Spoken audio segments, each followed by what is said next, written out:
Assalamualaikum warahmatullahi wabarakatuh. Selamat ketemu lagi di mata kuliah ergonomi. Kita bahas terkait dengan kesehatan kerja dan produktivitas. Kalau kita bekerja, tentunya eh, banyak hal yang perlu menjadi pertimbangan dalam bekerja. Pertama, dalam kita sendiri harus memperhitungkan beban kerja. Nah, beban kerja yang kita terima itunya harus sesuai dengan kapasitas kerja. Nah, juga yang didukung oleh lingkungan kerja. Ini yang satu hal yang saling berkaitan. Nah, kita bahas terkait dengan beban kerja. Nah, beban kerja yang mempengaruhi faktor-faktor yang mempengaruhi kesehatan dan produktivitas kerja tergantung dari beban kerja. Beban tambahan dari lingkungan kerja dan kapasitas kerja.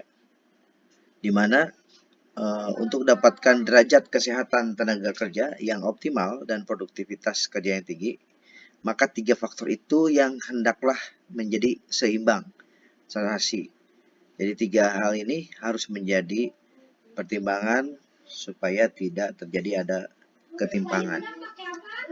Kalau beban kerja, itu setiap pekerja merupakan beban bagi pelakunya tentunya, yang dibagi menjadi 3 adalah beban fisik. Contoh misalnya kalau orang bekerja mengangkat barang, memikul dan lain-lain, selama beban fisiknya tidak melebihi dari batas standar, tentunya tidak akan menjadi masalah. Atau beban mental, misalnya para manajer, pengusaha, terus polisi, itu juga beban mental. Kemudian accounting, konsultan, dan lain-lain, itu beban mental bagi kliennya atau bagi perusahaannya. Begitulah dengan beban sosial. Ini beban sosial ini bagi para pekerja sosial. Jadi ada orang yang kelaparan atau miskin di masyarakat, beban sosial kita atau masyarakat kita harus punya beban sosial. Karena kalau kita makan enak, di sebelah kita ada yang kelaparan, itu kita punya beban sosial untuk sama-sama memberikan manfaat, memberikan makanan kalau dia lapar. Nah, kalau secara environmental atau secara lingkungan, faktor-faktornya itu harus didukung dengan amannya dari bahaya-bahaya kimia. Contoh misalnya kalau kita bekerja di sebuah perusahaan, ternyata itu industri kimia, tentunya harus menjadi perhitungan bahwa lingkungan itu jangan sampai mempengaruhi tubuh kita. Begitulah dengan physical hazard atau bahaya fisik. Beberapa orang yang bekerja itu bisa terancam karena terjadi tubuhkan atau bahaya secara fisik terjadi karena kita bekerja di sebuah perusahaan tersebut. Begitu dengan biological hazard atau bahaya dari aspek biologikal. Bisa juga karena virus. Orang perawat saat ini mungkin lagi corona, ini banyak orang-orang yang bekerja di dunia kesehatan memiliki potensi untuk terjadi terpaparnya virus corona misalnya contoh. Begitu dengan hazard ergonomik. Hazard ergonomik ini adalah bahaya karena dalam misalnya membuat sebuah tata kerja itu ternyata kursinya terlalu pendek sehingga mengakibatkan kita bekerja untuk meraih sesuatu lebih jangkau, lebih jauh, karena sering akhirnya akan membuat otot kita akan berpengaruh terhadap, karena tidak didesain semua aspek fasilitas kerja ini sesuai dengan anatomi tubuh. Atau begitu dengan psikososial atau secara fisiologi memiliki aspek-aspek secara fisiologis. Contoh misalnya beberapa beban-beban, misalnya di seorang pialang akan terjadi aspek fisiologi. Kalau ternyata pelanggan misalnya investornya itu meragi kerugian. Dan banyak hal lagi yang lain. Kalau secara physical hazard atau secara fisik, contohnya adalah noise and vibrating atau bising dan getaran. Ini akan mempengaruhi tubuh seseorang karena dia bekerja di suatu tempat berulang-ulang. Saking lamanya akan mempengaruhi tubuh kita. Apalagi dengan temperatur yang ekstrim, baik itu terlalu dingin ataupun terlalu panas. Itu akan mempengaruhi tubuh.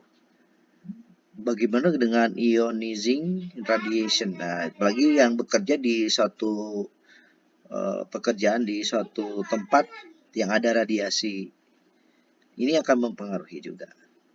Dan non-ionizing juga bisa terjadi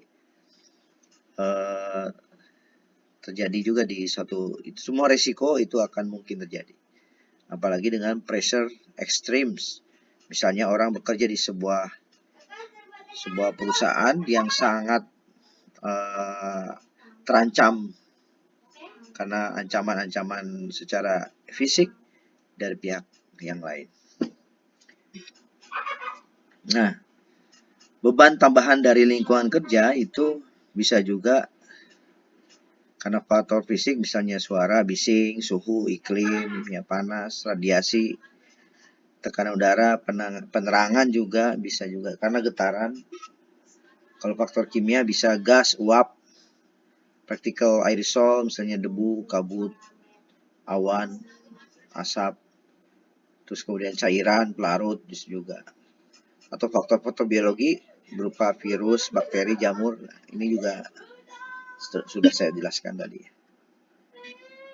Faktor fisiologi atau ergonomik itu faktor yang mempengaruhi keserasian antara tenaga dan kerja, cara kerja, posisi kerja, alat kerja, beban kerja. Nah, ini ketidakserasian ini akan dapat menimbulkan kecelakaan kerja, misalnya sakit otot, pinggang, cedera, punggung, dan lain-lain. Faktor mental fisiologis itu berupa hubungan kerja yang kurang baik, sifat kerjaan yang monoton, tidak sesuai bakat, kesejahteraan yang kurang, dan lain-lain, menjadi suatu menurunnya produktivitas. Sehingga terjadi penyakit-penyakit psikomatik. Nah, kapasitas itu adalah kapasitas kerja seorang yang sangat dipengaruhi oleh keterampilan. Jadi ini antara tadi beban sama lingkungan ditambah dengan dipengaruhi oleh keterampilan juga. Kalau dia terampil tentunya akan bisa mengimbangi. Kesegaran jasmani dan rohani juga menjadi satu faktor. Keadaan kesehatan, tingkat gizi, jenis kelamin juga mempengaruhi. Contoh misalnya ada pabrik konveksi, itu biasa cenderung mempekerjakan wanita karena wanita kecenderungannya lebih teliti dibanding dengan laki-laki.